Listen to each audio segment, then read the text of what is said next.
Yeah, okay, we should be getting it on YouTube, and I'm just going to get it set up also on old Facebook, folks, coming up in 8.5 minutes, people.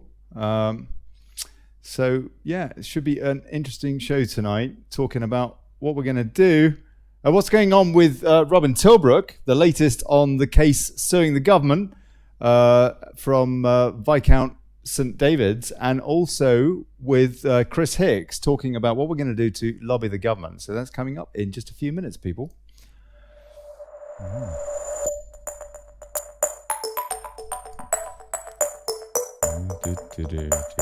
blimey, I tell you. Oh, it's been a bit of a stressful day. But let's have a good one, let's relax.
Okay, folks. Oh, my word. I tell you what, it's been a frantic afternoon. God bless you for tuning in. If you're watching an archive version, you might want to fast forward about 6.5 minutes. Otherwise, see you at the top of the hour. Yeah, just a few minutes. And going to be a busy show.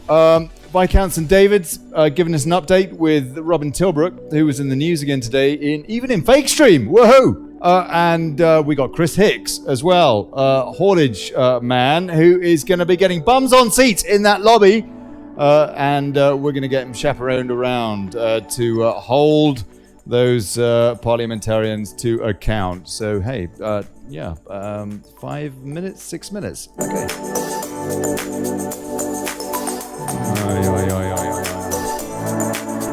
Please share, people. God bless you.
Hey, Chris. Hello, mate.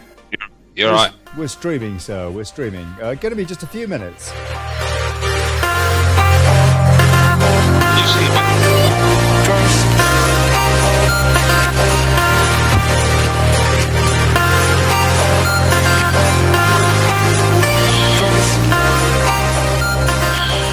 Right. We should have Rodri there too. Rodri, can you hear me? Ollie, hi there. Can you see me? I can't see you at the moment. I can hear you. That's the main thing. Ooh, hang on. I can see you, sir. I can see you. Hello. All right. Okay. Lovely. Can you? How do I get on here on Facebook? I mean, on YouTube then, Ollie. YouTube.com/Daily Brexit. YouTube.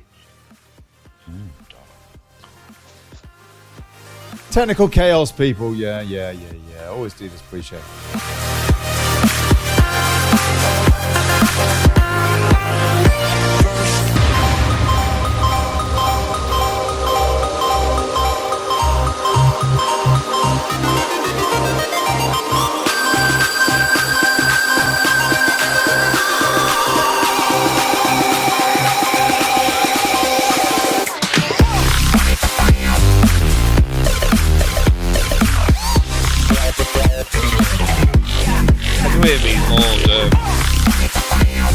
How do I pronounce your name? Are you complaining about my music, Hicksy? Oh. I was just asking the Lord how I pronounce his name. Oh, Rodri. Roderick. Rodri. Rodri. All Rodders. Entirely up to you. Rodders, there you Rodders. go. There you go. Chris, Rodders, Chris. Yeah.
I think my head's going to explode.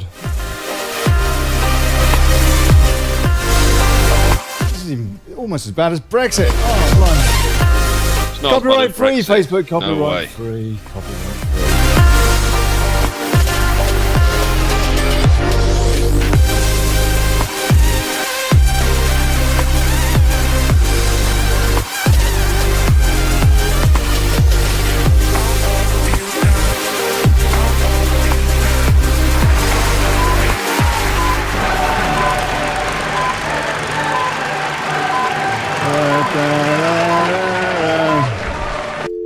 Hey folks!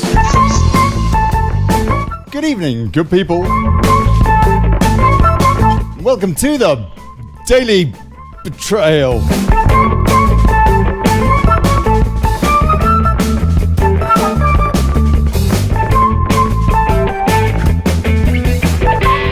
Holding democracy to account, fighting for self-determination and exposing plutocracy.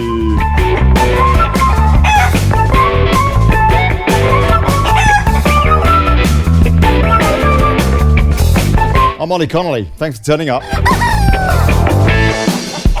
And now, lobby for democracy.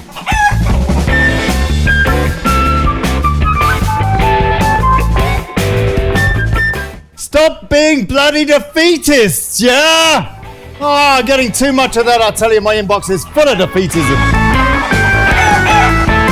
Let's kickstart a political revolution. SW1 has swapped our public servants for traitors. Time to remind them who pays the wages. It's time to start a lawful rebellion. Lord St. David's is here and Chris Hicks is here with me now. Taking your calls on UK national number 03300011264. That's at the top of the page, and we'll see you in the comments.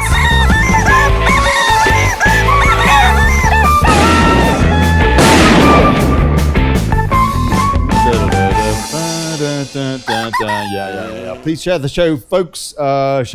We are talking, we're thinking, we are active. And please support the show. PayPal.me/Brexit.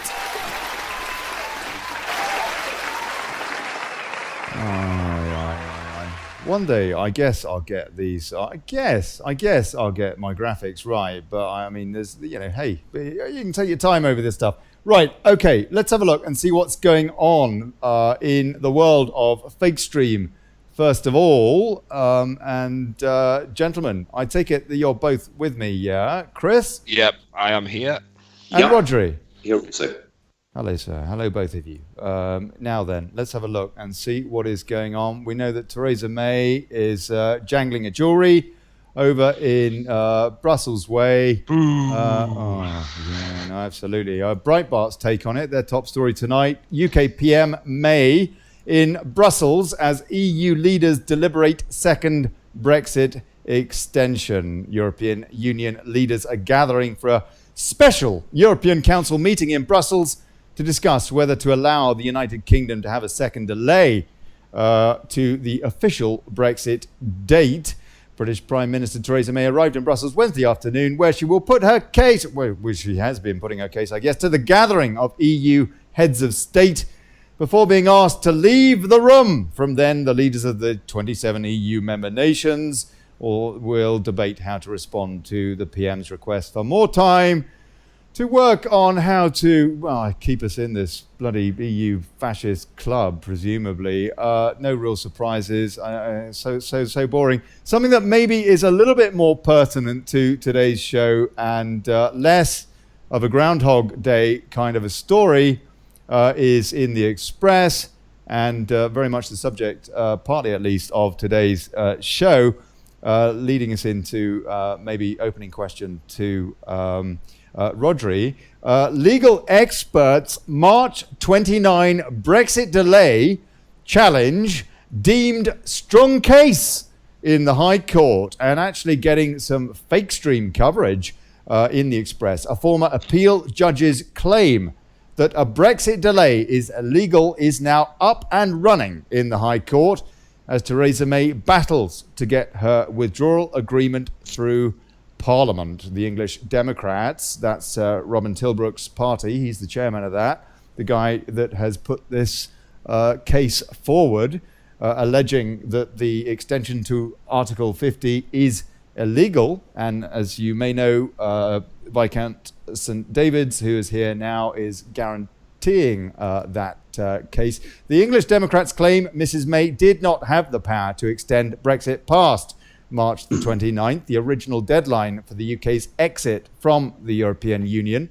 On Friday, group leader Robin Tilbrook claimed the new exit date should have been passed by the House of Commons and the House of Lords before it was approved as an act of Parliament, following the launch of a High Court battle claiming the UK has already left the EU. And in the judicial rule review application, the former appeal judge took to social media to confirm his case was considered to be strong. And actually, as some of you may know, I know a lot of you did because a lot of you shared it.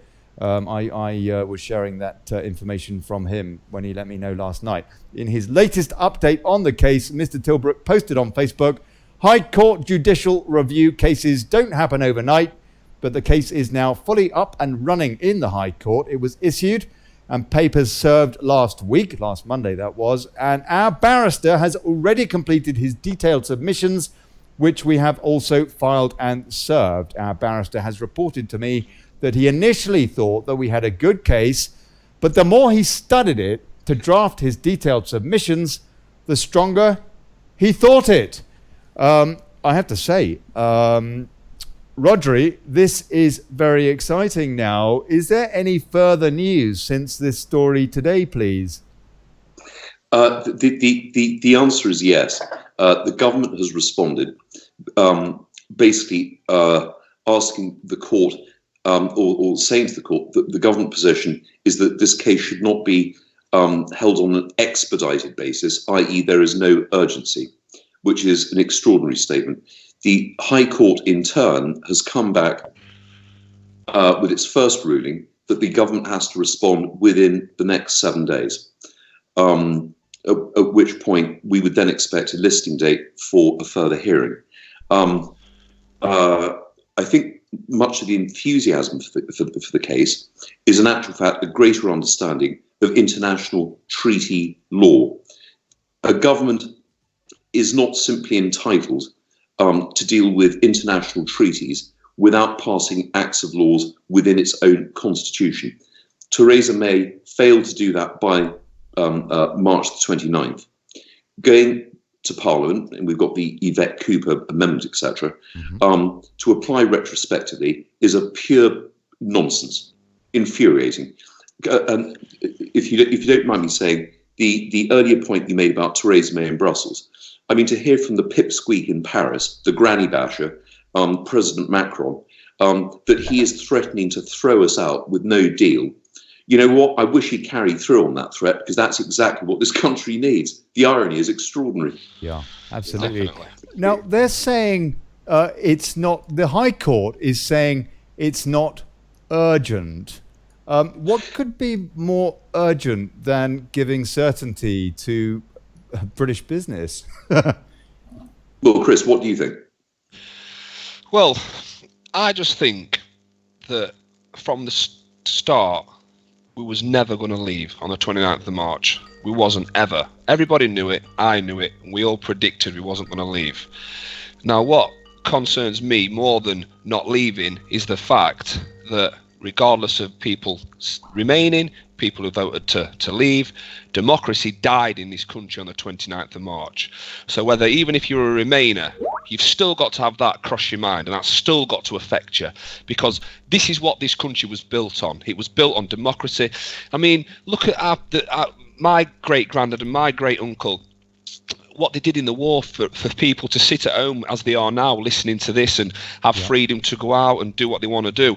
And it's all just being taken away bit by bit by bit. And this Brexit, it's so stressful, but I think it's now opening everybody's eyes, and they're starting to see for themselves what's happening in Parliament, where all the trouble is. And I think now it's time to drain the swamp of everything, get rid of all the crap that's in there, start again. But I think, as horrible as it sounds, this is going to show the country what is running it and what we need to do. We need to drain this swamp. We need to sort it out. And it starts today. After this show, we're all going to do it together. All of us. Chris, funny enough, I spoke to Olly earlier, and I think in politics, there's been a very fundamental change. Politics, to want to be an MP, which involves an awful lot of boredom, what have you, it used to be a vocation. You know, you had a proper job in the real world, and then you wanted to become an MP because you wanted to try and change and improve society. Is my view as a schoolboy. You know, Dennis Skinner, you know, who's pretty far left. I don't agree with his politics, but I admire him as an individual. He's tough. He's vocational. He does it because he's not a careerist. And unfortunately, I think we now have a parliament filled with people who view politics as a career. And I made this remark last week. If we look at David Cameron, the only job he's ever had in life is operating a photocopy machine for a PR company before putting his name forward as an MP. Politics is not a career, it's a vocation. And I think that's where corruption seeps in. And anyway, that's my view. But Rodney, can I just ask you something, right? Because you're a lord, so you mix with these people day in, day out. I am just a run-of-the-mill guy who goes to work at 5 o'clock in the morning and comes home sometimes 5, 6 o'clock at night. But answer me this question. How can the likes of an MP by the name of Yvette Cooper stand there live on TV talking to the whole nation saying, well, I have been talking to people in my constituents and I've spoke to Haribo and it's going to be a calamity if we leave with no deal and there's going to be kids starving. Hang on, Yvette. Haribo is a German company for a start, and instead of talking to multi-millionaires about it, get yourselves on the housing estates of Pontefract and talk to the people that gave you your job. 1 minute she's standing there saying that kids are going to starve if we leave no deal, but 2 weeks before that, they're all in the Houses of Parliament voting to take free school meals away from kids. Work that out. And also, how can you as a lord let all this happen? And why can't you just all turn around and say, hang on, I'm a lord. I have higher rank than you. You're talking absolute waffle there. It's also worth pointing out, Chris, that Pontefract voted 70%, as I understand it, to leave. Yvette Cooper is not representing those constituents. She is not taking into account of what it says in the MP's handbook, which is that they are supposed to be representing their constituents. Sorry, please carry on, Rodri. But do they really think in their own little warped minds that after the next general election they're still going to be in a job? It's like Anna Sawbury from Broxtowe. I mean, I lived in Nottingham for 20 years. Why has her voice changed all of a sudden? Because when she was campaigning to be MP, she used to talk like this and say, yeah, come and vote for me, I'll sort you out. But now it's I have been out with the Remainers and I have been on a march and I feel so proud to be with them.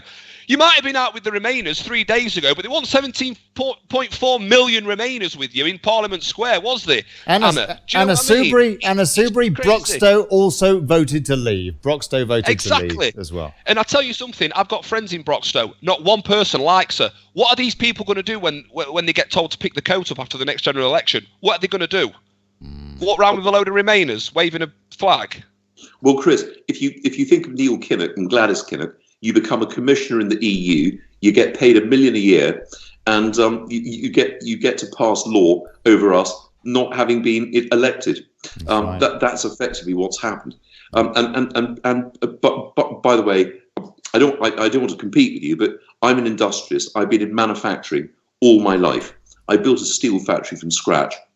I've exported and imported throughout Europe. I do say that I count that I have practical experience of trade, and what these MPs don't have is any practical experience of any trade or industry. They don't get out of bed at 5 o'clock in the morning and actually go and talk to the suppliers or talk to the workforce or what have you. And you're absolutely right. We end up in a situation of Animal Farm, where all of a sudden the pigs think they're superior to the other animals on the farm. And the observation you've made about the change of accent and I think is first of all. Oh, you must have seen it yourself. Of course, you must have done. Of course. As a hereditary peer, any ability I may have had to influence people in Parliament was removed in 1999 by Tony Blair, when the hereditary peerage were limited to 92 members under a deal that was done by Viscount Cranborne. So I would dearly love to be more representative of democracy and of the electorate. I'm not allowed to yet. With a bit of luck, that may very well change. But there are actions on foot, which includes the Robin Tilbrook suit against the government, that I think is going to give Parliament a bit of a hiding. They can't get away with it. It might give them a hiding, but will it actually make a difference? Because if you've got a House of Parliament and they can inflict so much badness regarding Brexit and just bend it and switch it in every single way they can. I mean, you've got 70% of Parliament full of Remainers, right? Yeah. And how can you even attempt to think that the Tilbrook thing will go through when they've absolutely just tore Brexit apart because they've gone back to, I mean, John Bercow, what is he doing in that chair? That guy winds me off the clock. Seriously. He winds me up so much. He's like a little hobbit from Lord of the Rings there, dictating everything, and he's supposed to be partial to everything. And he's just so, God, rips it to bits. Yeah. He's an absolute nightmare, and he seems to be making it up as he goes along, doesn't he? He seems to be making it up as he goes along. We've got old Dave Witch has popped in as well. Hey, Dave, good evening. Good to see you. Good evening, Ollie. How are you? Very well. Somebody else called a second ago as well, but I was trying to work something out, and I didn't take the call because I was trying to work something else out, like, I don't know, where my head is. So I do apologise. If you want to call in and have a chat and ask, because I want to open this up to as many people as possible tonight. This is where we are trying to bridge whatever social divides we're supposed to have and come together, because David Cameron may not have meant it, but whether he meant it or not, we are all in this together. Certainly those of us that are patriots, and we have a common cause here. And so hopefully that's largely what this show tonight is going to be about. So please get involved and share the thing as well and all the rest of it. Now, with regards Robin Tilbrook's case, Chris has got a very good point there, which it seems to me that we've got the political, we know what they're like. We know that the 408 of 650 constituencies voted to leave, equating to 62.8%. In general election terms, a landslide. And as Chris correctly points out, the parliamentarians, on the other hand, are stacked in the opposite direction, so that even more, about 70% of them are for Remain. And indeed, I don't understand how anybody can stand under a Labour or a Conservative banner and call themselves a patriot when their parties are clearly trying to railroad us into this EU club, irrespective of what democracy said. And of course, they voted for us to have that say. But my question now to you, Robin, is, and I think I've asked you this last week as well, but I'm going to ask it again because it's a very pertinent question. How can this lawsuit get anywhere, given that post-Blair, who set up the Supreme Court and all the rest of it, all very, very politicised, the judiciary surely is not on side with democracy and even the law? So, sorry, is that a question for me? It is, Rodri. Yes, please. Oh, sorry. Well, it is interesting. In the Miller case, which is precedental, the Supreme Court, the highest court in the land, determined that for the government to enact or execute any part of the Lisbon Treaty, in particular, the invocation of Article 50, it can only be done by way of statute, i.e. the government actually has to go to Parliament, create a law to execute its actions. What's going to be rather interesting is how the Supreme Court can establish in any shape, manner or form a reversal of the judgments.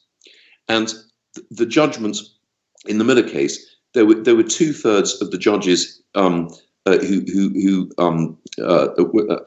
agreed with the case, a third against. Now, one of the beauties is that, in actual fact, to a certain extent, it's outside of their hands. In that, we are dealing with international treaty law. If it was just a simple domestic case, Parliament there's a precedent for them intervening, having legislation which is retrospective. You cannot do that in an international treaty, and that's what Theresa May simply does not understand. It is not down to her. She has to comply with domestic constitution first and foremost, and the other 27 member states. And as you said earlier, she was shown the door in Brussels so that the other 27 member states could consider their individual positions in relation to the in respect to the relationship with Britain. We have triggered Article 50. There was an index date in law of March the 29th. The government, it is not within the government's power, gift, or remit to create a new law that it is retrospective, and that is at the heart of the Tilbrook case. Now, I think there are a number of politicians who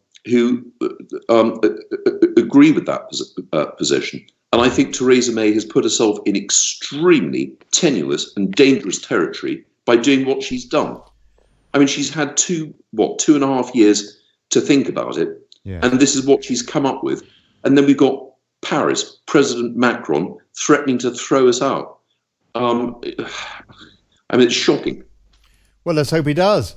Witcher, what would you like to say, sir? Yeah, 39 billion.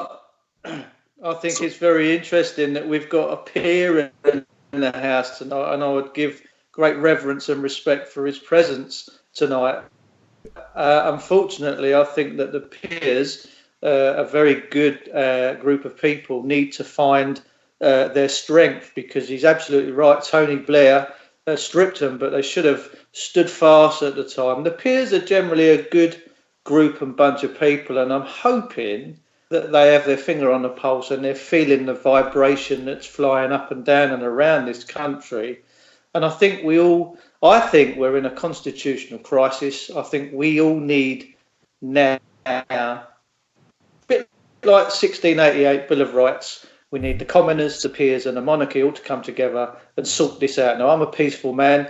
I can see this government making this, I think they want a frenzy. I personally do. I think they might want to implement martial law. But I just wanted to pop in, guys, and just say, this is good that we've actually got someone in the House of Lords. Now, I don't worship any ego. I think men are just at the end of the day, but we're certainly in trouble, and I think we all need to come together. So I'm very grateful that you're taking the time out to do this, and we need to do this peacefully. We really do. So yeah, this is good. I'm encouraged by what's going on here tonight. Just a quick correction. I'm not actually in the House of Lords. I'm a hereditary here, and I was deprived of my right. One of the reasons that there has been a dilution in the House of Lords is the creation of numerous life peers as political acts. Gotcha.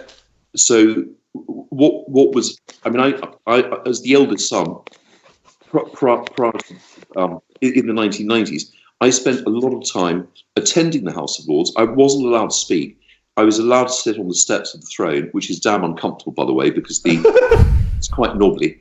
But listening to procedure, listening to how the debates occurred, and the beauty about the unreformed House of Lords is that you had an expert on everything. Everyone was represented. No matter what the topic, there was a guy who could talk about, I don't know, swans and, fishing pellets and God knows what. That's now changed. The House of Lords has now become largely overrun by the political class. Yes. With the influx. I mean, you've got 600 life peers who hold on. Whoa. Hold on. Who's playing with their... Someone's playing with their microphone jack. We like to call them the Fourth Reich. Well, do you know what? The Fifth Reich. I completely agree with you. And do you know what? I do sense a political revolution coming upon us. It is, absolutely. We're here right now. And do you know what?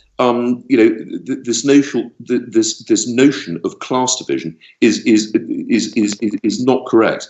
We stand together as the British people. Yes. Regardless you came from, in the trenches of the First World War, you died together. It's right. Very simple, and that's what spawned our country. This political class is what is breaking our country, and they consider a class themselves to be a class above us. And John Bercow, I mean, his latest ruling allowing Fiona, and I can't remember her surname, but Yanyo or something. But basically, she's out on tag, which means that she's still within the prison system and not allowed to vote. And I'm sorry, she did vote. She cast the deciding vote. She did. You're absolutely correct. But if you are a prisoner, and I've been in that situation, you are deprived of vote. You are not allowed to vote. If you're allowed out on tag, it's on a license. She's still serving her sentence. She's still a serving prisoner. Yeah. The fact she's got the Peckham Rolex, Incredible. as it's called. I come from Peckham. Okay. All right, sir. Originally, not now though. Well, no offence intended. So we've got MPs stood in the House of Commons, blatantly killing democracy. We've got Fiona walking round with a tag on her ankle. That's right. And her son's a drug dealer, probably peddling drugs in the Commons. And on her payroll. Go on, Chris. You've got Yvette Cooper claiming for Television X for Ed on her expenses. That's right. I mean, what's going off? What can we do? Come on, tell us, Rodders, what we're doing. Rodders, like it. Well, I tell you, I've got 5 different titles. The best one is Lord Strange of Knocking. No, you have to text me that one. We're not going to go there. For me. You can Google it. It was created in 1299, and it can go through the female line. Hold on. No need for that. Oh, sorry. No, all right. I'm sorry, sir. Okay. But let's come back. We're going to get on to Teresa's pussy again in a minute. Old Larry the cat. Sorry. Carry on, please. If we look at Burkow, I'm hearing more and more about his rulings when he says, I have ruled. And it's like, well, hang on a sec. What is the job of the Speaker of the House of Commons? It's to preside on the operation of the House of Commons. It's not for him to rule. It's not within his discretion. He is exceeding himself, and he's not being challenged. And I think that is a fundamental. But why isn't he being challenged? Why don't you think he's being challenged? Do you know what? It's a good question. He is going to be challenged, by the way, Chris, because we're doing it. I'm fed up with this nonsense. Can I suggest that the reason he's not being challenged is, again, exactly for the reason that Chris said, that 70% of the House of Commons are morons. Yeah. I agree. But by the way, Jeds, quick question. Do you mind terribly if I smoke? Oh, you can smoke if you want to, sir. No. If you you want to, I don't suppose I'm going to get any passiveness where I am. If you want to, nice to see you, Chris. If you want to pass a doobie, then I'll have a digital pass the doobie. I'm sure all that goes on. Listen, I just wanted to pop in and say I think this is quite fundamental that you've got a life peer in Ollie, and fair play and kudos to you. I'm peaceful. I'm up for the rebellion. Let's get this job done. Let's drain the swamp. I love you all. And may God's law prevail. God bless you, would you? That's our job, sir. So take care, guys. I'm going to let you get on. Thank you so much for coming on. God bless you. God bless you. Rodders, can I ask you a question? Yeah, of course. Something that I just want to ask. I'm not having a pop at you. I just want to ask you a question if you can answer it for me. Yeah. You know when you're in House of Lords, or when you was in House of Lords, because this does my head in when I'm watching House of Lords. This, like when I go to work, I will work in the transport industry, and if I go to somewhere, when a lorry goes onto a bay, it's on a traffic light system, red and a green. Yeah. And when a lorry's on green, it means it has to move off. And when I'm driving around or I'm walking around the yard and I see a truck there on green and a guy in there asleep, yeah, I go and bang on the door and say, "Wake up! Someone's paying you." You know what I mean? Yeah. But then when you look on House of Lords, most of them are like that, and you think, "That's right. Wake up! We're paying you. If they're there, we are paying you. Wake up!" And they're just like, it's like the other day, yesterday, there was a Lord stood up and he was talking about democracy and how that there's 17.4 million angry people out there, and all the rest of the Lords started laughing at him. Yeah. And I was thinking, hang on a minute. Why are you all laughing at this guy? I mean, I put it on the Yorkshire Brexit Action Group because that's my page, and I put the video on there of them all laughing at him and stuff like that. And I just thought to myself, how can Lords act like that? This guy was stood up, basically saying that democracy is being killed. There's 17.4 million people out there that are angry, and the rest of the people are just laughing at him. And I just felt so angry that they've got the guts to go in there, fall asleep, live on camera, heckle people when they're trying to put an honest opinion across. Yeah. I mean, do you understand what I mean? And there's a lot of people out there that makes them so angry, because how much did you get for sitting in there for the day? 300 quid, no? In my father's day, it used to be 50 quid for expenses, and that was it. After the Tony Blair reforms, It's now, I think, 350 quid plus expenses. Right. So it's cost the nation a fortune. The nature, the dignity of the House of Lords has changed because politicians have created all these life peers who don't know how to behave. And I completely agree with you. There used to be a dignity and a humour. And I'll just give you a very quick story, as briefly as I can. Robin Ferrers, Earl Ferrers, who used to be the Conservative head in the House of Lords, was at the lectern, and he was a gentleman through and through. And he announced to the Lords that there was to be a hearing in Brussels, which would then come back to the House of Lords to discuss the difference between companionship animals versus food animals. And there was one witty peer who stood up and said, "Can we have an insight into what this directive from the EU may contain?" And without hesitation, Robin said, "I would advise my noble lords to avoid dining with my noble lord until the first reading of the directive." But people were treated with respect. So basically, Robin Ferrers is saying, look, this guy clearly is joking that he doesn't understand the difference between a companionship animal, cat, dog, and a food animal, beef, chicken. But there was an elegance which, under the Blair reforms and the creation of life peers, for political purposes, there is very little conviction, as it were, in the sense that a peer should not be allowed or be bullied by a whip. My father was a government whip in the Lords, and he said it's the hardest job in the world because if you've got a peer who is firmly convinced of his view, he's going to fight for it. You've now got a political class of life lord peers that has taken away that independence of mind. Yes. And you're absolutely right. They become bloody rude, and it's becoming more like the House of Commons. Yes, it is. What the hell can we do? So can I just ask you as well, if you could pick anybody right now that's in the Houses of Parliament to be Prime Minister, who would you pick and why? Oh, well, that's a very good question. Someone from the DUP? Do you know what? Funnily you should say that, Ollie. Yes, there is an individual from the DUP who I think has the character, the determination, and the independence of mind, and that would be Ian Paisley. Right. I'm interviewing him tomorrow at 3, folks. Okay, look, Robin Tilbrook's case is moving forward, and it's clearly gaining traction because we're seeing it trolled. In fact, I put out a little chat with Robin over the weekend, where he dissed and explained that he's getting trolled from folks that are putting out fake emails in his name, where they haven't even got the grammar right and all that sort of stuff as well. I mean, this guy is a lawyer, and putting together writs against the government and stuff like that. He is having to defend against this kind of stuff. I'm seeing it in my inbox as well. Some people are very, very concerned that we're talking about this kind of stuff, and we're also seeing the silence from the vast majority of the mainstream media, which probably is most telling of all. It's incredible, actually, that Express is reporting on it, seeing as their mirror group these days and are no longer a true Brexit paper. We don't have a single paper, a single shag rag, frankly, that is on the side of sovereignty anymore. But okay, so that's moving forward. And we are hearing that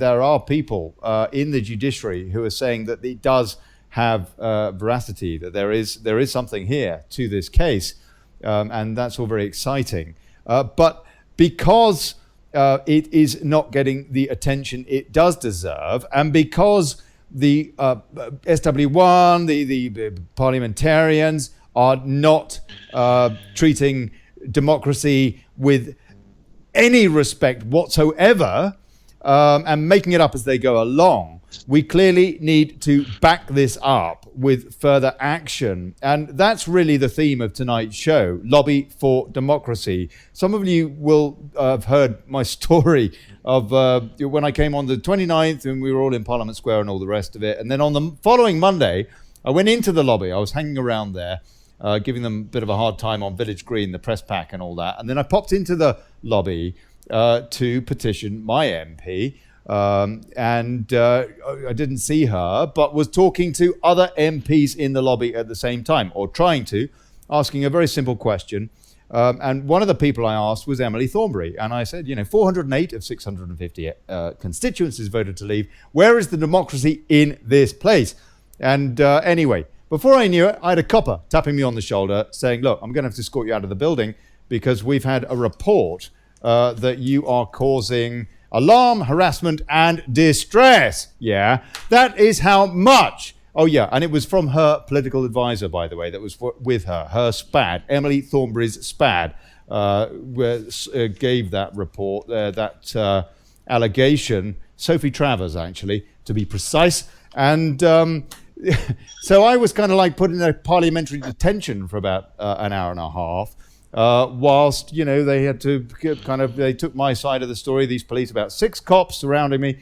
And then they, eventually it was dropped because they didn't have any evidence whatsoever that there was any. And in fact, the police actually said, I saw you talking to Geoffrey Cox and to Joe Johnson, Boris's brother, and you were very polite.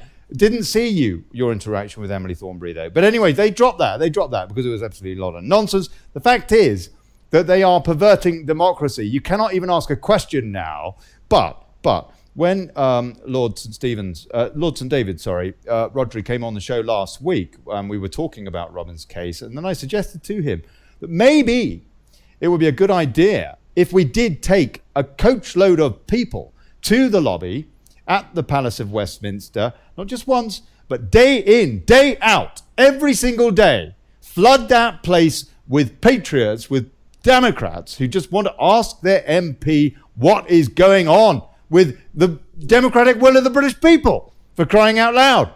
And basically do that day in and day out to make an impact, and also to show the media that are in that lobby that they have to cover it. They have to cover this, and maybe get a bit of attention finally from the media in that lobby as well. And he quite liked that idea. And so we've been talking about that. Rodri, I understand that you've been taking this further and that we now can maybe move on this, which is actually why Chris is here too, because he's very, very keen with the Yorkshire Brexit Action Group, as are other people around and about Facebook, for example, various groups that I've been talking to organise this. Now, do you think that this could be effective, really, or are we just wasting our time? I think any show of strength actually helps expunge people's emotions. The reality is, it's not going to change the House of Commons. You're not allowed to film in the lobby in the House of Commons, but filming them going, supporters going in or out. Again, it's a public display of protest. The reality is, though, is that it's only by political strength which is being mustered in support of the Robin Tilbrook application, which I'm adjoined to, that actually is going to make a difference. The emperor is wearing no clothes, Ollie, as you pointed out in our conversation earlier today. Yeah. I think the next general election is going to show a range of deselections of MPs. We've seen that with Dominic Grieve, who's been deselected, and we'll have a new wave of politicians and MPs with different ideas.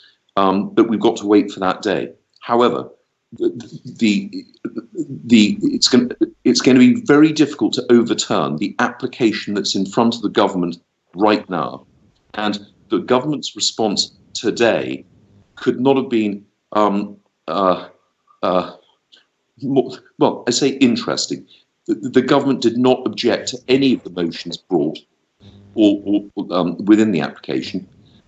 All it sought to do was to deny the High Court an accelerated process, an expedited process. That was it. Chris, very simply.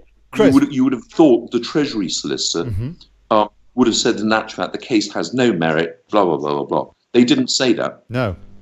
No, that's right. Hello? Chris, okay, hello. We've got a caller up here. Hello, my dear. What would you like to say?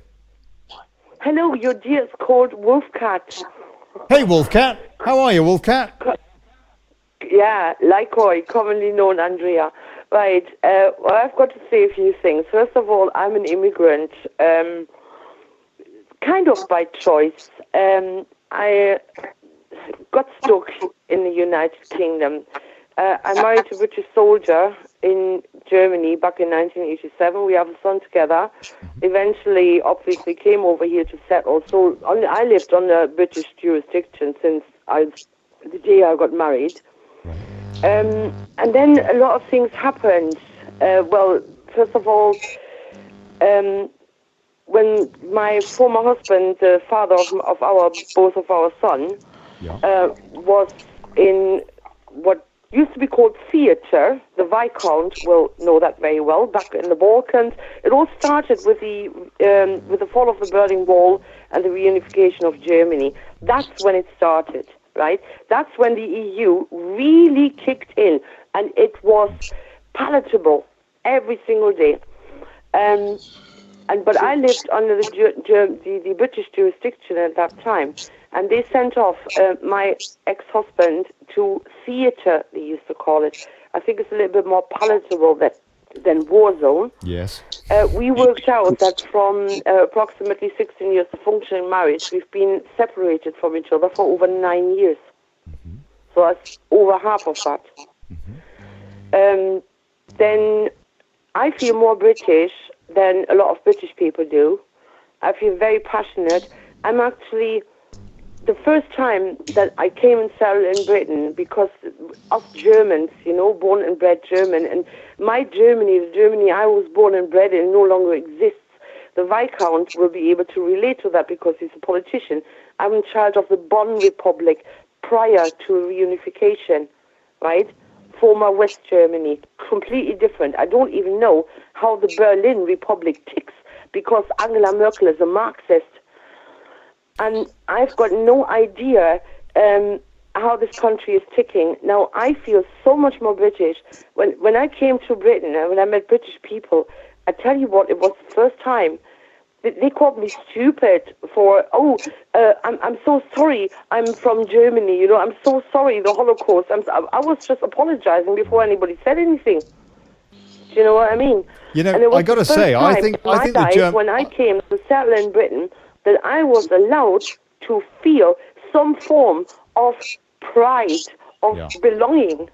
I have to say, I think the German people have been used tremendously, as have the Jewish people, in a completely different way, and it's quite sad. It's quite tragic, actually, that this generation of Germans that, for example, had nothing to do with anything that happened then, still have a guilt complex. And you know what? I voted for a war criminal too once. I voted for Tony Blair. So maybe I should feel really guilty as well. I don't know. But can I just explain that? Because my parents, for example, I was kind of a late arrival. My father was born 1921. My mother was born 1926. I was born 1964. My father was in the war with the Wehrmacht, right? Mm-hmm. There was an unspoken thing. We don't ask them any questions, and they certainly will not tell us. It was kind of, we didn't do anything. We haven't got a clue. So it was the whole thing, the Holocaust and the reason, were never ever a subject of any kind of parental talk. I mean, what would you expect? Dad, how many people did you kill when you were fighting in Russia? Oh, I don't really know. Wolfcat, do you mean Wolfcat, or Wolfcat, just on the far distance? That is not the kind of conversation anybody has. The same kind of conversation my son never have with his father. Well, madam, in the first instance, God bless you. You don't have to call me madam, just call me Andrea. Andrea. I call you Rod. Rod, Andrew sounds a bit better than Wolfcat. Wolfcat actually sounds. I like, that's quite cool. But there it is. It's highly relevant, funnily enough, to the government's current position on the investigation into soldiers, and in particular Soldier F. Bloody Sunday. The Good Friday Agreement provided that the IRA members can't be investigated. They were given a sanction, a remission. Yet British soldiers who were doing their duty are capable of being prosecuted 35, 40 years after the event. Yes. That raises a very significant question that needs to be answered by our MPs. There is going to be a march on Friday. Excuse me for interrupting you, Viscount. Sorry. Roddy, right? Yeah. The thing was, when the first Gulf War, Desert Storm 1, kicked off, my former husband said, we are going in there without any permission of the UN. That means we all could end up in The Hague as war criminals. That's what he said. And I worked for the British forces for 15 years in clerical positions. I've signed the Secrets Act. Well, again, so what does Mr. Blair, what did he ever have to say to that? I mean, he was sitting there smiling into the camera like a little fake Monchichi. Do you remember the Monchichi things? No. Yeah, they were kind of little monkeys in the 80s. Right. Oh, okay. Well, do you know what? I've always viewed Mr. Blair as a regular kind of demented monkey. But there it is. But the government has a lot of questions that it really should be held to account for under the Good Friday Agreement. Hence the march on this coming Good Friday, where a lot of servicemen will be coming out in force for Soldier F, who is currently unnamed. He is suffering, as I understand it, from a terminal illness. So he's been selected as the fall guy. It's disgusting. Yes. It is absolutely shocking. It is shocking what they do. He did what he did because of their orders. And now they are putting him forward because they haven't got the guts to stand up for their actions. Yet they do that every single time. I go in my car and I drive and I speed. I've got to stand up for my actions. They haven't got the guts to do that. Yet they earn so much money. They haven't even got a competence. None of them have got any job that relates to anything, any position they hold. The same is coincidentally in Germany. Angela Merkel, a failed physicist. Well, what does she ever do? Right? She did nothing. She is exactly the same thing than Mrs. May. They are both blonde. They are both daughters of... They're both ruining Europe, I'll tell you that. Daughters, and they are both Marxists. That's what the problem is. This whole thing is Marxist. It's globalized Marxism. Are they Marxists or fascists? I think they're fascists, that maybe... some of them masquerade as Marxists, as kind of pseudo-Marxists. Look, I don't really want to get too far off the subject, though, because we are in an extraordinary general meeting tonight, people. We are trying to work out what we're going to do to get back our democracy. Andrea, please tell me, would you agree? Do you think that we're in a kind of a Cold War now, an approach to even a World War III? Just without the jackboots at the moment. I think the Cold War has ended in the moment the Berlin Wall fell. That's when the Russians, the Soviet... That is another thing. The Soviet Union collapsed. That means the Warsaw Pact collapsed. That means NATO completely lost. Why are they still there? Why is NATO still there? The Warsaw Pact, that was supposed to be the balanced power, right? Now they want, they want now an EU army. Are they crazy? Britain joining an EU army, we have got nuclear weapon arsenal. Are we going to hand this over to some idiot country that is just going to join? We're going. I think we're going slightly off topic. But what you raise in respect of international treaties is very relevant to the action that is before the British people. What we don't have is a willing media to send the message. It will have to be done through political channels. But the Hello, position. anyone there? Andrea, Sorry. thank you very much indeed, Wolfcat. We've got another call come in. Who's that, please, sir? My name's John Hurst. Can you hear me? John, yes. Well, now we've only got about. I'm going to extend this show, a little bit because I really do want to get to the bottom of this as much as I possibly can. So we're going to run over a bit today. Not just going to finish in 9 minutes' time, but we are looking at what we can do to sort out the logistics for this lobby for democracy. John, what would you like to say, please, sir? And please, make it pertinent. Okay, well, I'm a retired policeman, and I'm old enough to have been taught the law of the Constitution, so I was taught about treason, sedition, the Official Secrets Act, and that sort of thing. And I've made it my mission in life to research it since I retired 11 years ago. If you were to go on YouTube and search for John Hurst, you'll find about 40 videos of me talking about this particular topic. Thank you. 20 years ago, 10 years before I retired, Article 61 of Magna Carta was invoked. Now, does that mean anything to you? Yes, carry on. Yes. Well, the concept is that our legal legacy, it consists of common law, custom, and acts of parliament. One of our customary laws is the common law right, is the feudal right of DEFEATISTS, which is withdrawal of allegiance. Which is withdrawal of allegiance. I used to think as a soldier and a policeman that once you've taken the oath, that's it. But no. If the Crown breaches their contract, then it's breached and there is remedy. And the remedy is Article 61 of Magna Carta. It was invoked it was last invoked in 1688 at the end of the Civil War period.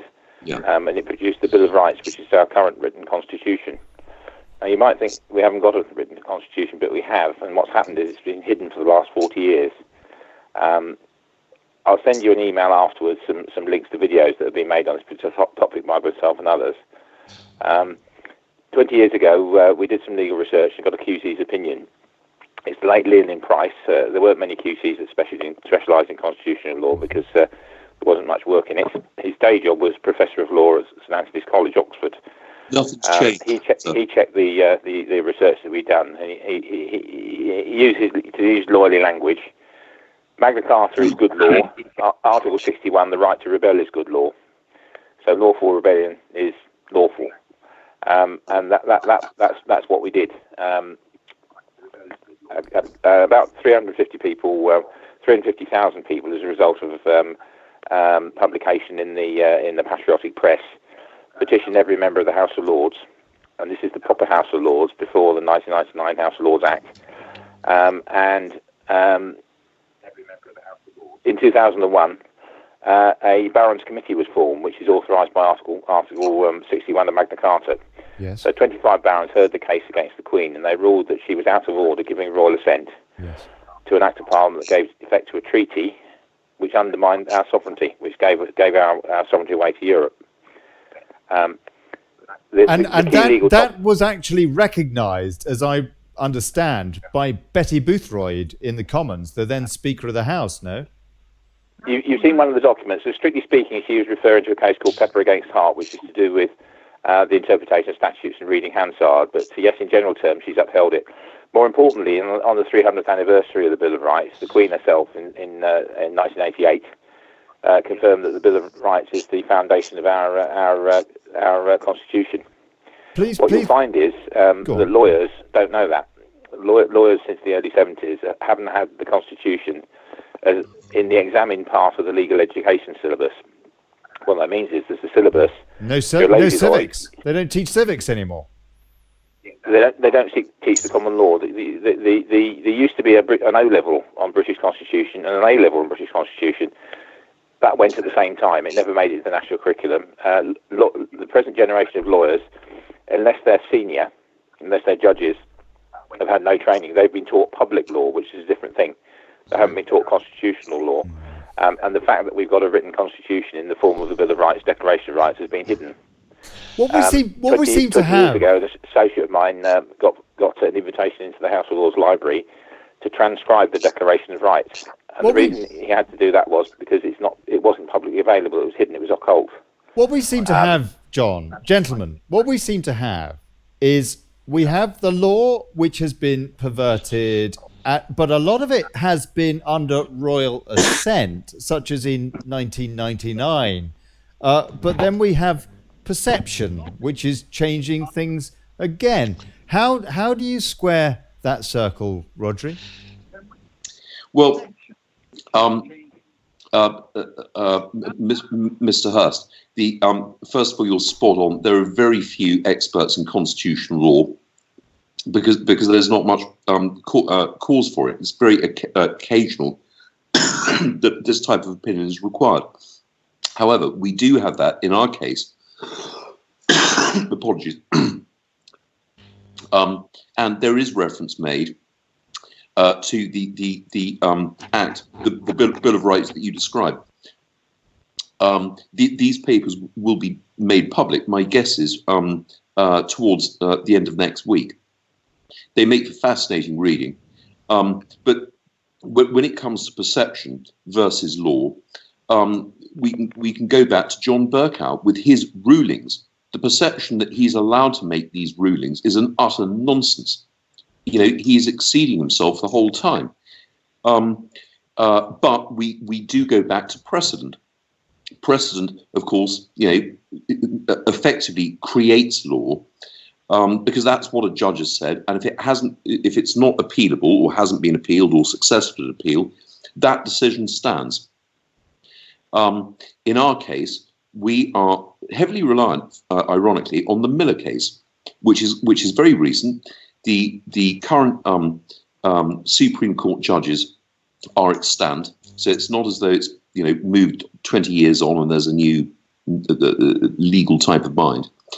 How the question for us is, how can we fail to the extent that the Supreme Court will have to do a 180-degree about turn? And the Bill of Rights, quite correctly, I mean, there are elements of our Constitution which are not written, which are somewhat discretionary. That was argued by government, the royal prerogative, in the Miller case. But the bits of Constitution that are written, you're absolutely correct, but they're not taught as matters of public law because they're not actually relevant to application of public law. With public law, you're looking at civil litigation, stroke, or criminal litigation. So therein lies the disparity. Do you have any... Can I ask if you're aware of the Crown and Parliament Recognition Act 1689? Does that ring a bell? Nope. You've got better than me there, sir. Okay. Well, if you were to go online to legislation.gov.uk and type in 1689 in the yearbook box, you'll find the Crown and Parliament Recognition Act. Okay. What that's about is, as you know, the Crown has a prerogative to make treaties with foreign powers. Yes. That prerogative is fettered, and one of the principal fetterings on that power is it was confirmed in 1576 in a case called Nichols against Nichols that because the prerogative created for the benefit of the people, it can't be used to their detriment. Yeah. So the argument is that the referendum in 2016 demonstrated that people were unhappy with the membership of the EU, which meant the prerogative power to make a treaty with foreigners went. And the next issue is, well, what should Parliament do about it? Well, what Parliament should do is repeal the European Communities Act 1972. And it has, in actual fact, as you know, with the Withdrawal Act. Yes. So the key issue is the sovereign is the issue. The legal principle is that the sovereign can do no wrong, and that means two things. He or she is not personally liable. Her evil counsellors, the persons that misdirected her, are. Yep. But it also means, and this is what Article 61 of Magna Carta confirms, even if she tries to do something illegal, she hasn't done it. It's void and of no effect. Yeah. So that's the reason we were out of Europe on the 29th of March, because whatever's been tried since then, we're out. Well, I think the legal reasoning is slightly different. In that the Supreme Court confirmed that the government had absolutely no power of royal prerogative in an international treaty, and it had to come before Parliament and enacted in law. It had to become statute. That's what I'm saying. That's what I'm saying. The Crown and Parliament Recognition Act 1689 is what settled the Declaration of Rights, which was the peace treaty at the end of the Civil Wars, and made it the Bill of Rights. Now, hold on a sec. I don't want to get too off topic, if you don't mind, gentlemen. But I do want to ask, though, because you bring up a very interesting point about Article 61, John. Should the Queen... they took this petition to the Queen. These, what was it, 25 barons or what have you? She was required to respond within 40 days. She didn't. So ever since 2001, she's been subject to Article 61, which says allegiances are withdrawn, taxes shouldn't be paid, public buildings can be occupied, and the Queen can be. But none of that happened. Again, this is the difference between maybe the law and perception. So let me ask you, Roger. John, please. I don't want to go too off topic. I want to ask Rodri if he has any backstory on that, though, and because there are a lot of people that are concerned that the Queen has I don't know who that is. The Queen has broken her sovereign oath, her coronation oath. Roger. Oh wow, that's crikey. Well, that's an interesting concept. As you know, I'm a devout monarchist and supporter of Her Majesty. I'm crikey. You really caught off guard. I know. Well, I just think. I mean, I've sat here quiet listening, Go on, right? Chris. And I just think that everybody who's listening to this now, and anybody who watches this in the next few days, you need to realise this. We're here talking about Brexit, right? This is the biggest issue going on in this country, Brexit. We can sit here and talk about Magna Carta and the Queen's done this, but it's not going to change anything that's going to happen in the next few weeks. That is correct. You have to remember, Theresa May went straight to Europe and said, we're going to take no deal off the table. It's like going into a battle naked, right? The bottom we had line. no bargaining tool from day one. So it was all staged. So at the end of the day, right, we now need to do something together. And this is the opportunity right here, right now. Yeah. So this is what I propose. Go on. With Rodder's help and a few donations into Olly's bank to get him over here, to get him a plane ticket return back, which we'll all have to chip in because he's over there running on fumes, as he says, because he's just doing this for nothing. I've had 20 quid this week. 20 quid this week. Thank you. You know who you are. This is what we need to do. We need to stop joining these groups on Facebook like the Brexit Action Group, where there's 60,000 members and they don't do anything because the guy who runs it, Charlesworth, just organises things, cancels it at the last minute, and turns around and says, I've cancelled that, but be ready to move in 5 minutes notice. I'll send the backlight up, stuff like that. They it's just what it is everybody now needs to realise that it's now time. So we've got an opportunity here to be chaperoned into the lobby. You can't film in there. Now, I'm not saying I want people to turn up wearing yellow vests and drinking beer and shouting abuse. We can't be into stuff like that. We need to be going in there, asking questions and making these people feel uncomfortable in their own surroundings like they're making us feel uncomfortable. So all the people that are listening, everybody who watches this, stop typing on your keyboards like this, having a rant. If you really want to do something, stand up and be counted. Be part of history, because what we do today will affect tomorrow and next week and next month. And when you're dying on your deathbeds at 70 or 80 years old, you'll be able to look back and think, well, do you know what? When we was going through Brexit, I did that because I believed in something. Let's come together and make Great Britain great again, because we can do it. We can leave Europe. We can survive without Europe. You've got all the people out there scaremongering like McDonald's, we'll have no food. Hang on a minute. You pride yourself on using British produce. KFC's exactly the same. People saying we're going to run out of medicines. You're not going to run out of medicines. It's been stockpiled all over. Do you know what I mean? They want to trade anyway. They want to trade. Let's get it going. Don't they? This is the time.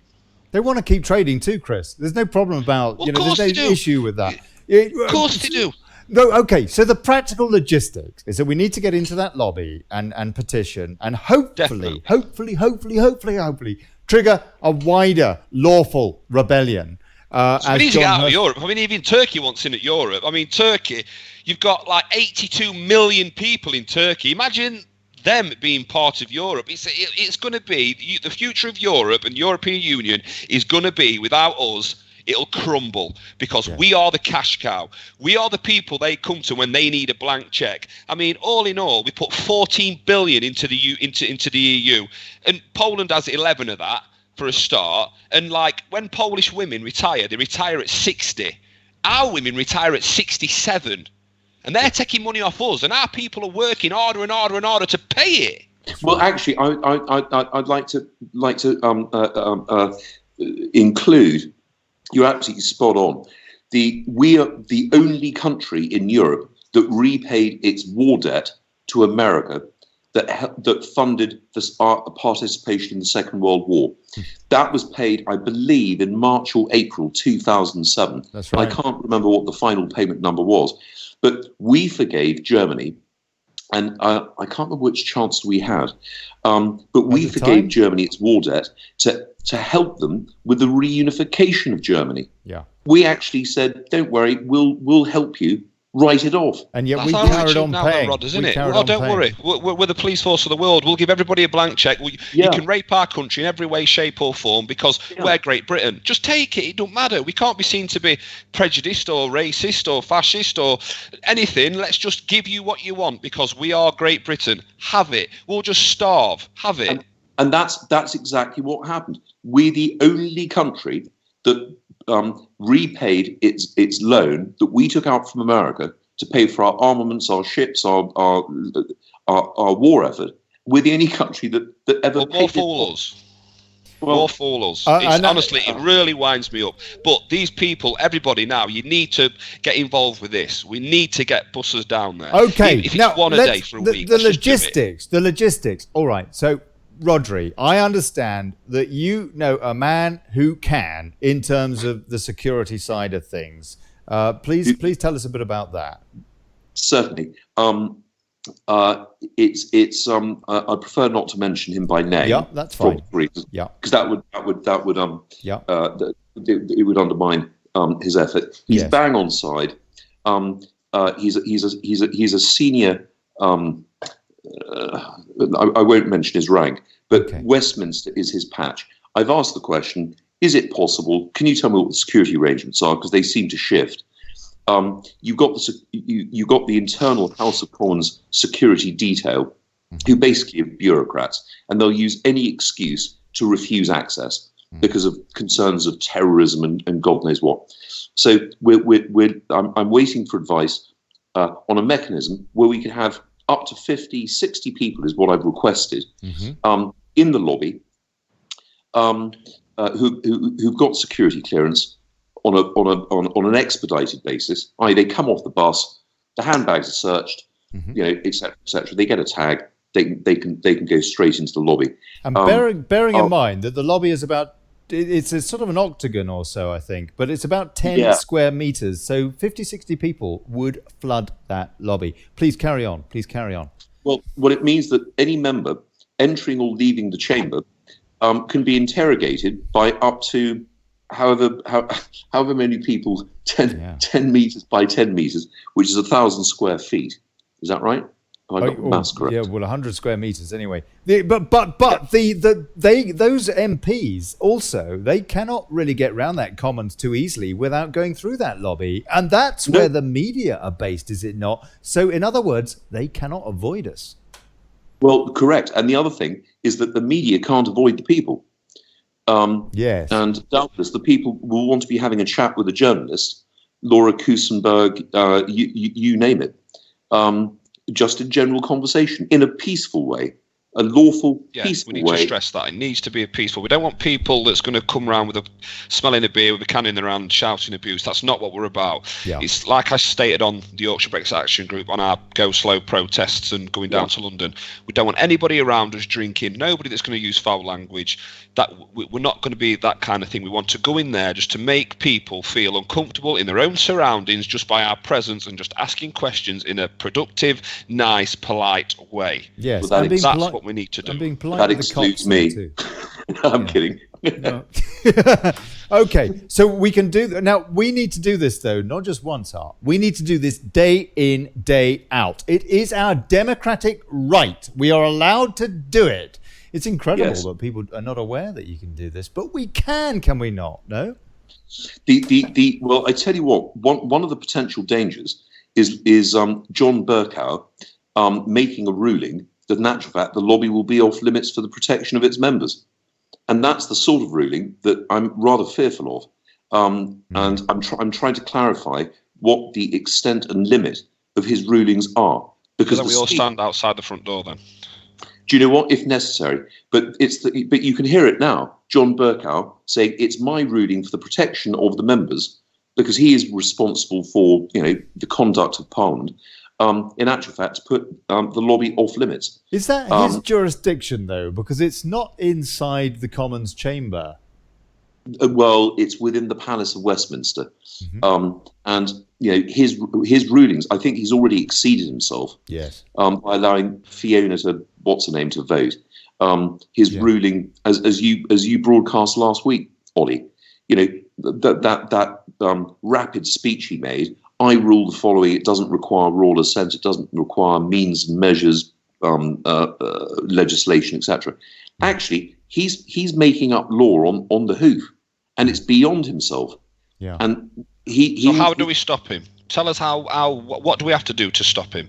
You've got people listening to the show. You've got 17.4 million people who voted to leave the European Union. These same people watch Parliament day in, day out, and everything that goes on makes you more and more angry. So what can the people do to get John Bercow away from that seat? Yeah. Well, I think there are questions that could be asked. The government is currently supported by the DUP. They hold the balance of power that make the difference between a general election or legislation. I think if the DUP could be persuaded that John Bercow, in actual fact, has exceeded himself, they could ask very striking and deep-seeking questions in the House to ask for a review, an official review, if necessary, a judicial review of what are the powers of the Speaker of the House. But that's where it's going to come from. It's not going to come from government. It's not going to come from Labour. And I can't see it coming from the SDP. It's got to come from a party that has, in essence, the balance of power, and that is the DUP. The DUP are one of the most important parties at present in the House of Commons. They're the only one worth spit, I think. Sorry, carry on, Chris, please. So Rodders, if you was able to sort this going into the lobby demonstration out, we won't call it demonstration, we'll call it a day trip. If you was willing to sort this day trip out, what kind of timescale are we looking at? When would you be able to say to us, right? Would you be giving us a day and a date, or would we just have to? No. What I'm looking to do, and I'm hoping I can get an answer to that within. Well, it's out of my hands, but 48, 72 hours. What I'm looking for is a process, a procedure, whereby anyone can turn up to the lobby without any fear of being apprehended or challenged. And that is a process which can only be granted, I think, by the Metropolitan Police responsible for the district. Right. And that's in the district of Westminster. So the police in South Yorkshire are just not Brexit friendly at all. I don't know if you've seen my demonstration. I've got videos on my page on my Facebook page on the Yorkshire Brexit Action Group of the police agreeing for us to do a go slow for down one lane. We pull out of a car park within 0.3 miles. Half of us have been stopped, and the other half have done the route, and we've been issued with tickets. We didn't even go over 30 mile an hour, and we've been issued with tickets, and there's no way of appealing it or anything like that. And you can see all the videos on the Facebook page. It was absolutely pure corruption. And if you watch the Doncaster Free Press interview with myself, what they're doing is they're editing it and they're putting it through. And right at the end of the video, just as we're setting off, you hear the police walkie-talkie go off in the background, and he turns around and you hear the copper say, we'll stop them after the yellow HGV. And that's before we've even left the car park. But while we're in the car park, I've got the policewoman full on camera saying, yes, have a good demonstration, we'll see you at the end, you can do one lane. So do you know what, I think when you're talking about marching on Westminster, it's going to turn a hell of a lot of heads, and that's when law becomes and policing becomes more apparent. It's going to be a very tough call for John Bercow. He doubtless will do it. So will you be with us, Rodders? Of course I will. I'll be the first in the queue. Right. With my first on the battlefield and the last off. That's what I like to hear. Absolutely. Don't fall asleep on us. Don't worry. And Rodri, you think that we can involve other parliamentarians in this? The answer is yes. There are some decent parliamentarians. And again, I'm going through my address book in terms of the support that we can garner. But the clear and obvious parliamentarians are the DUP. They've been so badly let down in the Theresa May deal, leaving them exposed. What the EU call a treaty, not a deal, a treaty. And which is not a deal for Brexit at all, as we know. It's a deal for vassalage, villanage, and servitude.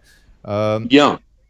Okay, right. So we can get some support there. What about from the Lords?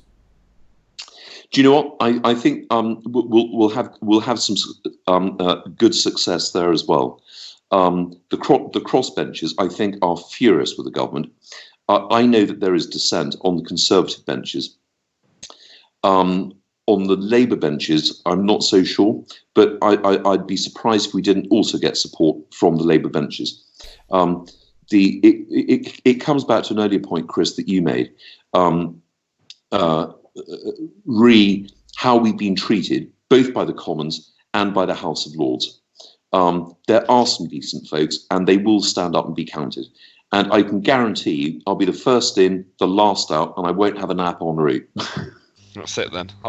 We're sorted. So what people need to do is, if they're interested in coming along or want further details, then just like the Yorkshire Brexit Action page, send me an inbox. I've got the second to none admin on there.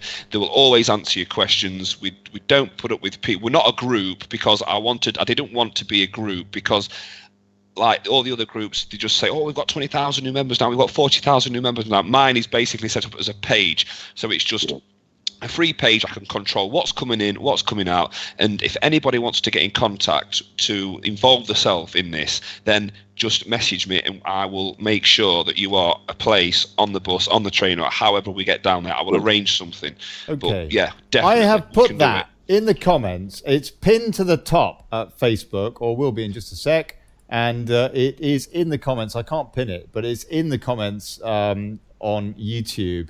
So please, please, please. Yes, thank you, Chris. God bless you, mate, for being our logistical manager here. So very appropriate that you're in haulage. Yeah. Can I just ask, Rodders, what do you think then, in your opinion, is going to happen with Brexit? Tell me what you think, in your opinion. Where are we going? Just tell me quick. Okay. Do you know what? I can give you three scenarios. Tell me what you think is going to happen. Your gut feeling. What's going to happen? My gut feeling is we're going to win our court case. Right. And there are a variety of interested parties who would wish to see us win our court case, and the government will not be able to renege. They may come up with some kind of subsequent deal, but it will have to be on brand new terms. Because the deal. Oh, just a sec. Somebody just called in. Please mute your microphone. Please, just for a sec. Folks, please mute your mic when you call in. Just otherwise, I get in such a pickle, frankly. Okay, sorry, Rodri, please carry on. I think the Supreme Court will have to find in our favour. There will then be a fudge, in my view, where the government will then say, okay, well, we've passed this legislation subsequent to, there are elements of the deal, blah, blah, blah. I think May will be out. There is, in all likelihood, a general election in the offing. So if a general election happens, I mean, my cousin today got a general election form just for local elections through the post, and her options on that local election form is 2 Labour, 2 Conservatives, and 1 Green Party. Okay. So what does she do to that? Because a lot of people on the group. Hold on, say that again, up, Chris. Say that again more slowly, because that is a very pertinent point you just brought up. Yeah, I think I've actually got the photo of it here. Mm-hmm. My cousin, who lives just on the outskirts of Doncaster, got a voting. There it is. Where is it? Got a voting card through the. Here we go. For Axholme and South, I don't know if you can see it. There is 2 Conservatives, 2 Labour, and the Green Party. Is that too bright? But you can't see that. It is very bright, yeah. But basically, well, the thing is, it's like no it's Brexit Axholme South, parties. 2 councillors to be elected. Ron Alcock, local Conservatives, Paula Brocklesby, Labour Party, Neil Corbett, Labour Party, David Rose, local Conservatives, and Michael Sterling, Green Party. So I put it to the group earlier, what should she do? And all of them said, well, deface it, rip it up. But then that's a vote lost. So it is. Brexit and the Brexit Party and UKIP need to get on this, because this is where we're going to clean them out. Little things like this. Yes, May the 2nd. May the 2nd. You know, I'm just trying to work out why anybody could support if you are a Remainer, then you may want to support them. Yeah, fair enough. That's your democratic right. But if you're a Leaver, why on earth would you want to support Lib, Lab, Con in any way, shape or form? Even if your candidate is a Brexiteer, the fact is that they are supporting parties that are not Brexiteering parties, have lied about their manifestos, no? Well. I would just like to sort of interject. Mm-hmm. A very dear friend of mine, and he's very happy to be named. He's called Bill Scully. He's a Special Air 2-2 Special Air Service veteran. Decorated, is happy to accept a nomination if the European elections go ahead. And in my mind, it's like, well, which party or how would he nominate himself? I'm trying to get my head around it.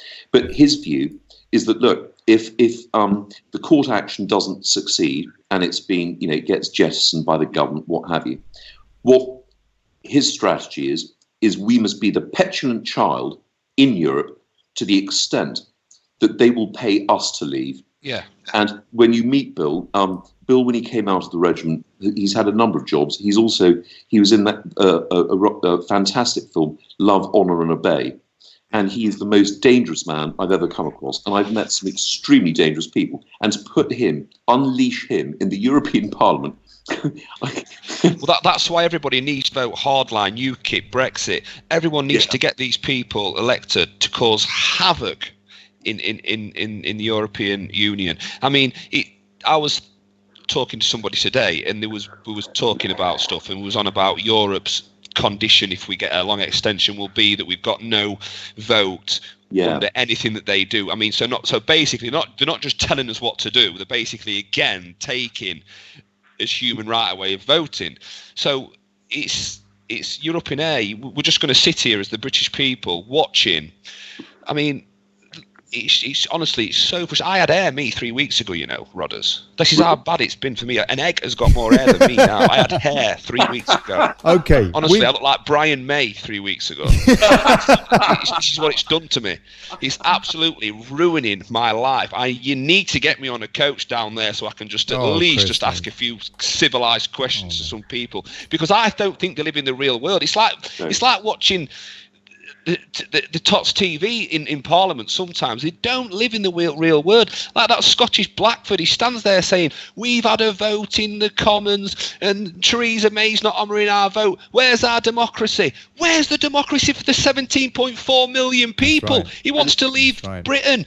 You had the vote in Scotland. You all voted to stay in, and you're still moaning about it. Sturgeon, I mean, Sturgeon to me reminds me of a turtle on a lamppost. If you were driving down the street and you saw a turtle sat on top of a lamppost, you'd just look at it and think, I don't know how that got there or who put it there, but it's just there. And that is what she reminds me of. Well, What is Chris, she doing there? Chris, I think she's the least impressive female impersonator known in history. Female? No, that's what I just said. Okay. She's the least impressive Oh, right, female that's all right then. impersonator. We have got somebody who... I saw Theresa May giving Merkel a hug yesterday, and I looked at him and I just thought to myself, it's like watching a scene from Roald Dahl Witches when they all take the masks off.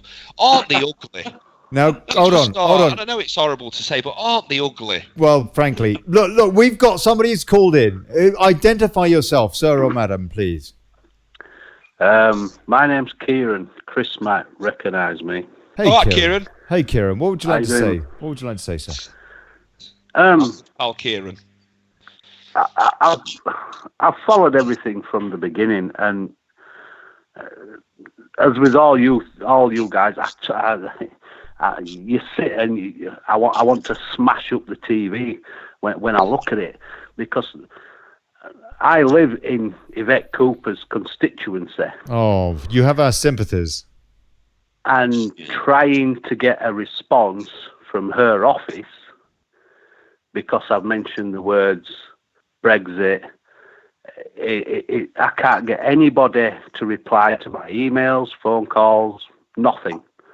But yet she's my local MP. The issue with the police situation, which angers me more, is that there's been other go-slow protests within the country, and the police have supported them. Yeah, they have. The police were at the front of the queue. They had all 3 lanes of the motorway.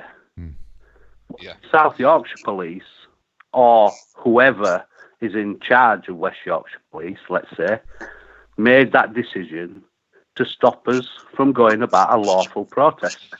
Yeah. So when you're up against such powers, the voice of the common man becomes less and less.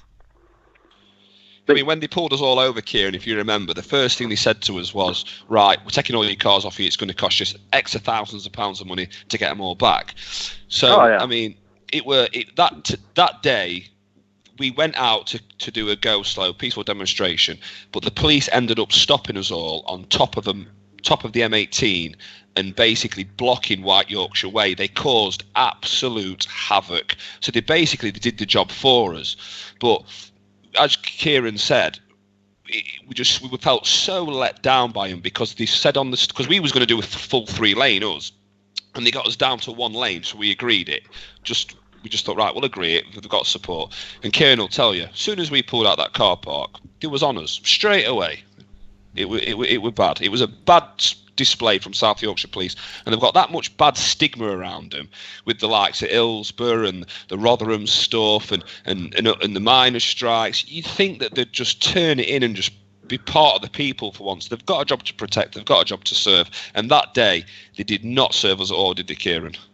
No, absolutely not. Kieran, are you on board? Are you on board with this lobby for democracy idea to go absolutely, down? Yeah. I feel that some of you feel like your voice is being crushed when you're dealt with by South Yorkshire Police in the way that we were dealt with. So it kind of puts you off wanting to feel like that you have got a voice, that we do live in a free democracy, and that we are allowed to voice our opinions and our objections to what's going on. So you cast as me being Yvette Cooper's in her constituency type thing, there's no way, with the way that Yvette Cooper has taken a stance and put her agenda before 70% of her constituents. Now, if this would have been a 50-50 leave in my constituency, then fair enough, she has to take an imbalanced view and maybe take one side. But 70% is not an imbalanced view. It's a landslide.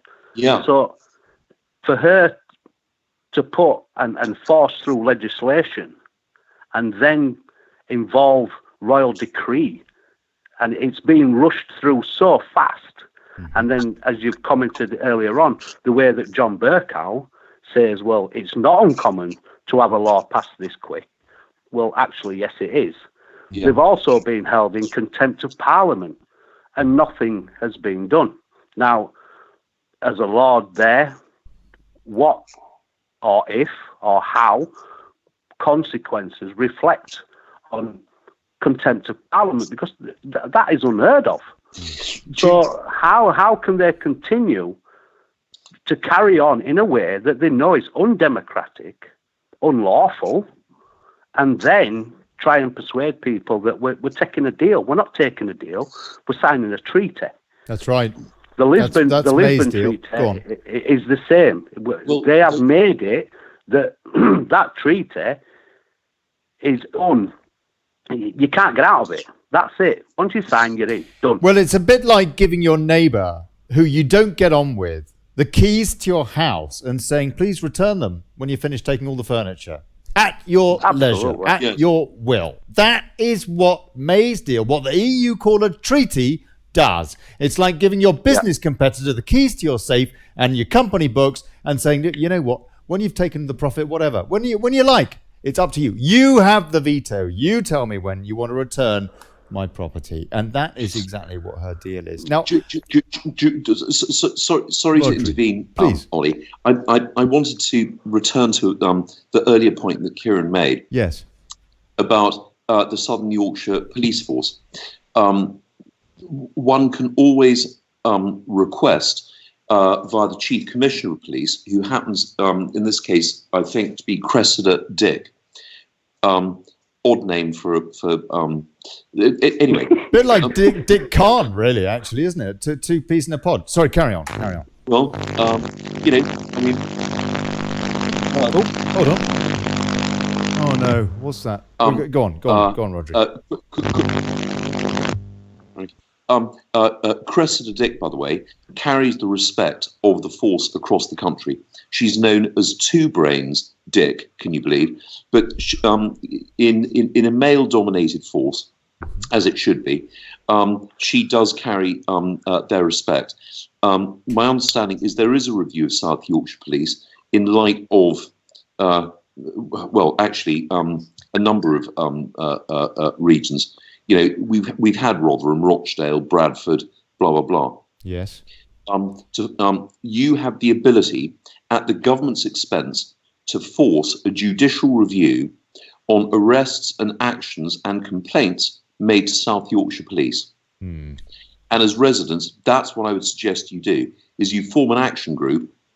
You make the obviously not by.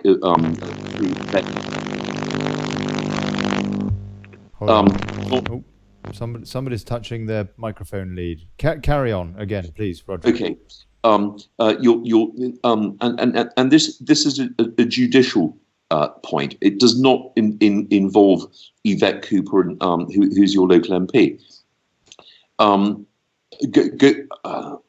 don't know what the practicalities are, but it should not cost you a penny to invoke a judicial review of your police force. And I think you'll find great sympathy from the Chief Commissioner of Police, Cressida Dick, who I understand has already commenced an investigation into their activities regarding paedophiles, non-reporting of immigrant acts of rape, you name it. I've got to be careful what I say here because I'm the first to go to jail. You know, I have to say, though, I don't really have any faith in a woman that is politicised. And I've heard her on PM or Today on Radio 4 telling us what an enormous security risk a no-deal Brexit would constitute.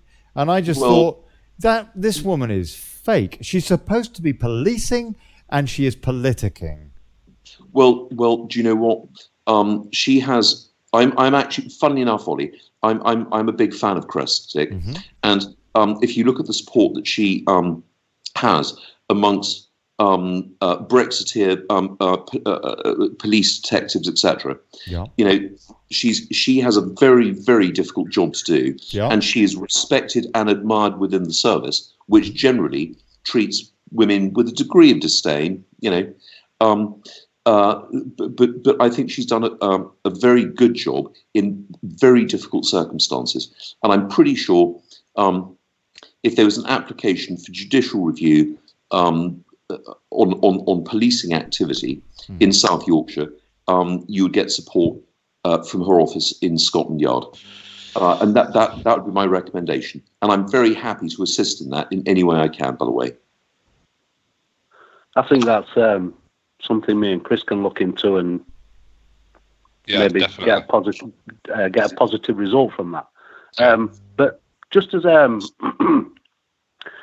indication towards something possible from Brexit, the company that owns Arriva transport trains, buses, they're known as Deutsche Schenker, and they're partly owned by the German government.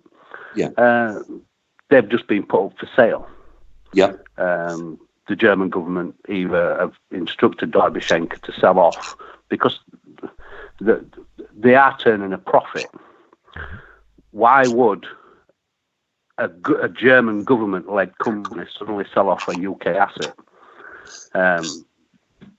I don't believe that Angela Merkel is on the side of free democracy. I think that maybe the German government does have a major hand in what does go on in Brussels. Now, it's got the biggest knuckle duster on the biggest fist that it waves around Brussels. I mean, if you think about it, if you think about it, Juncker, who's the president from Luxembourg, who's the smallest contributor to the EU, how is he president? Well, you know what? He's a puppet on a string. The elite have a hand to play in it, as such as the more immigration into Europe creates more jobs, creates more wealth. So the more that the immigration does succeed to, and this was based on, you know, like we've all been told, even today on Sky News, anybody who voted to leave is now right wing. Right wing extremists. Incredible. Well, we're all right wing now. Well, I just voted for my sovereignty. You know, I just didn't want my vote diluted at the ballot box. It was as simple as that. I'd just like to say, Ollie, as well, I've had a few messages off my Facebook group while I've been online, and people that are wanting to ring up and speak to us. But it's like there's a lady just messaged me here saying, can you just mention that because people who work for certain people, that it's wrong that like. I know a lady who works in a profession and she's not allowed to join any Facebook groups like the one I'm joining, not allowed to go on any protests. That's a good point. And her bosses have said, no, you're not allowed to talk about Brexit in work, you're not allowed to do this, you're not allowed to do that. And she just feels, she just wanted me to mention that even though people aren't really involved actively, it's because sometimes people, the powers above, are trying to shut it down on every level.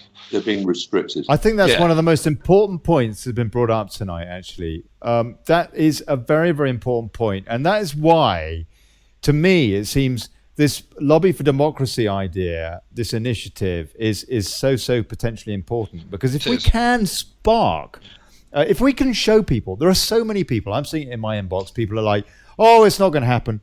It didn't happen on the 29th. It's not going to happen on the 12th. It's not going to happen. Give it up, Ollie. Give it up. It did happen on the 29th in a way because there was more than 1 million people in Parliament Square. I was there. You was there. But we didn't get Brexit. And I'll tell you something. For all them people that was there, in all the different... You had the left side and you had the right side of the place. You had Tommy Robinson and UKIP that side. You had Nigel Farage, everybody this side. And all them people that was there and all the alcohol that was flowing round, there was 5 arrests. And if you look on the Yorkshire Brexit Action Group, I videoed and photoed 2 of the arrests. And there was 2 foreign lads that had been arrested for pickpocketing. There was 5 arrests out of all them people there. Yeah, incredible. And if you look on my group as well, you'll see that about 1:30 in the afternoon, when it was just starting to get busy, a Remainer bus came over the bridge. Yep. There was all singing, you can shove your Brexit up your arse. Yep. And I turned the camera on straight away, walked straight up to a police officer, filmed him and said, do you think it's acceptable that bus is coming towards 1 million people singing shove your Brexit up your arse? Because do you think this is safe? And you know what he did? You look on the video, he just went for dealing with it, shut the door, and walked off. And so the 29th wasn't, I don't think, that much of a disappointment. I was there at 11 o'clock GMT, Chris, and under Churchill statue, and there was no violence whatsoever. So, mate, hello there, Chris. Well, we saw each other, but we didn't know each other then. But there was no violence whatsoever, and I feel I've got video evidence. There were some guys. Did you see the two lads climb on top of the statue with the fishing signs, holding the fishing signs up? I didn't. Were you? So that was you, was it? No, I didn't see that. But we was there as well. There was two foreign lads. I mean, there was two people who'd come from France, I think, and they'd climbed up onto the statue, and they was holding up fishing signs. And it wasn't even British. Chris, I tell you, it's funny you should mention that, because I was in Parliament Square, right in the middle, at the same time, and it's extraordinary that we haven't met each other yet.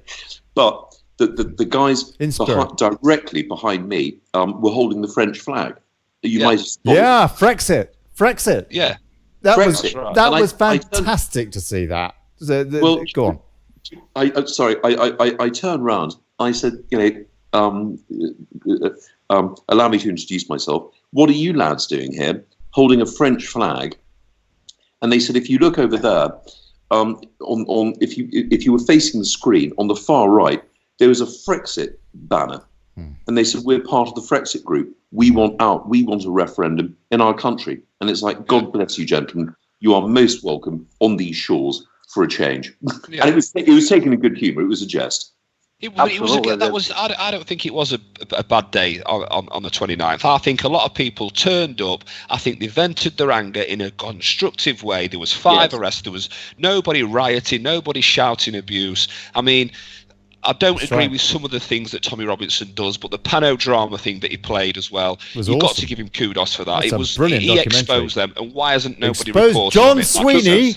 John Sweeney at the BBC, you are fake. And Tommy Robinson exposed you in that. Sorry, carry on. And Chris, the point you make, the speeches went from Tommy Robinson to I can't remember his name, but his speech was also extremely good. The guy who entered as waving his hand as comrade, the left-wing guy.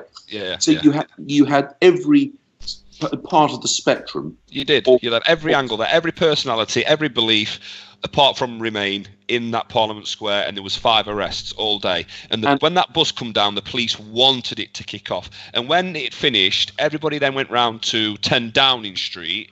And there was loads and loads and loads of police there. And again, there was no trouble. There were just people asking questions. And the police started getting riot gear on. And you stood here thinking, hang on a minute, what are you getting riot gear on for? Nobody's kicking off.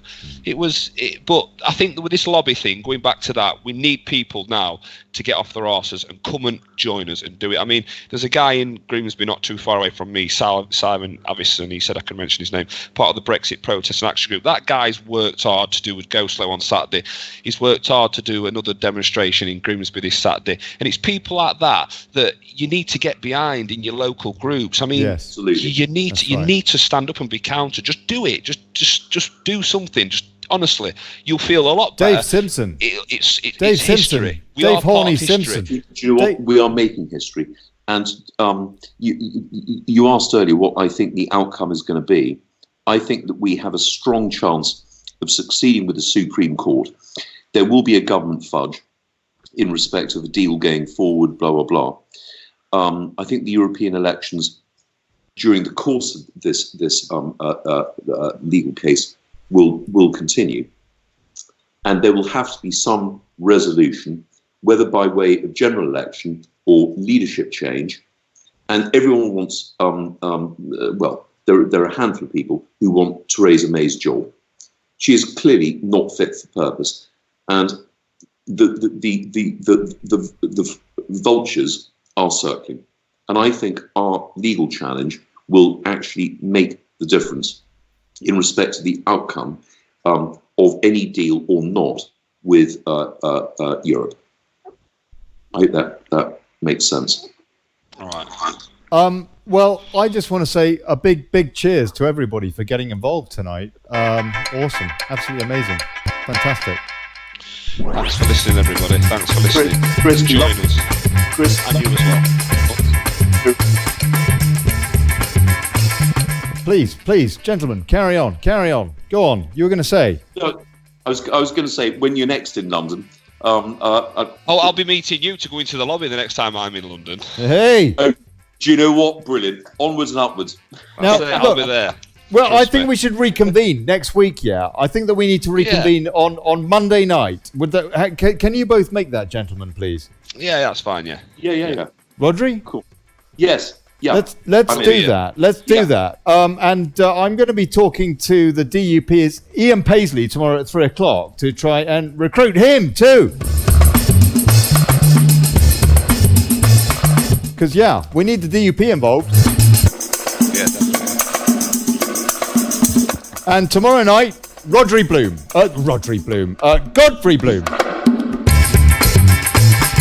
That's the Brexit Party versus UKIP. And is it going to be a divisive problem? Is it going to split the vote or what? Actually, I was having a bit of a chat with Godfrey earlier, and he said, Ollie, I don't think you need to worry about it so much as you are concerned about it. Really, so far as the EU elections are concerned, he said maybe it's not such a big problem because of the way the vote works for that. But he's going to be explaining that tomorrow. And it sounds as though it might not be quite as much of a divide rule situation as I was worried about, and a lot of us were worried about. So let's hope so. Anyway, that's Godfrey Bloom tomorrow at 7 o'clock. I'll be putting out the interview with Ian Paisley as soon as I can after 3 tomorrow.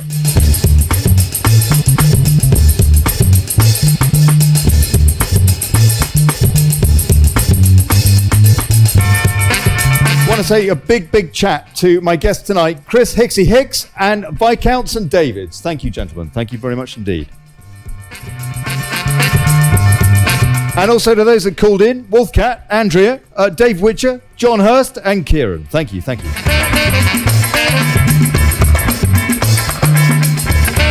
has been Daily Brexit. I'm still Olly Connelly, and I'll see you tomorrow, 7 o'clock. Monday to Thursday, 7 o'clock. Daily Brexit, folks. Thanks to everybody in the comments. Thank you. And I'm sorry. Everybody was so passionate tonight. I didn't read. I read bugger all comments, which is really crap. I normally really try to. But here's to us and bugger plutocracy. Ciao. God bless you. 99.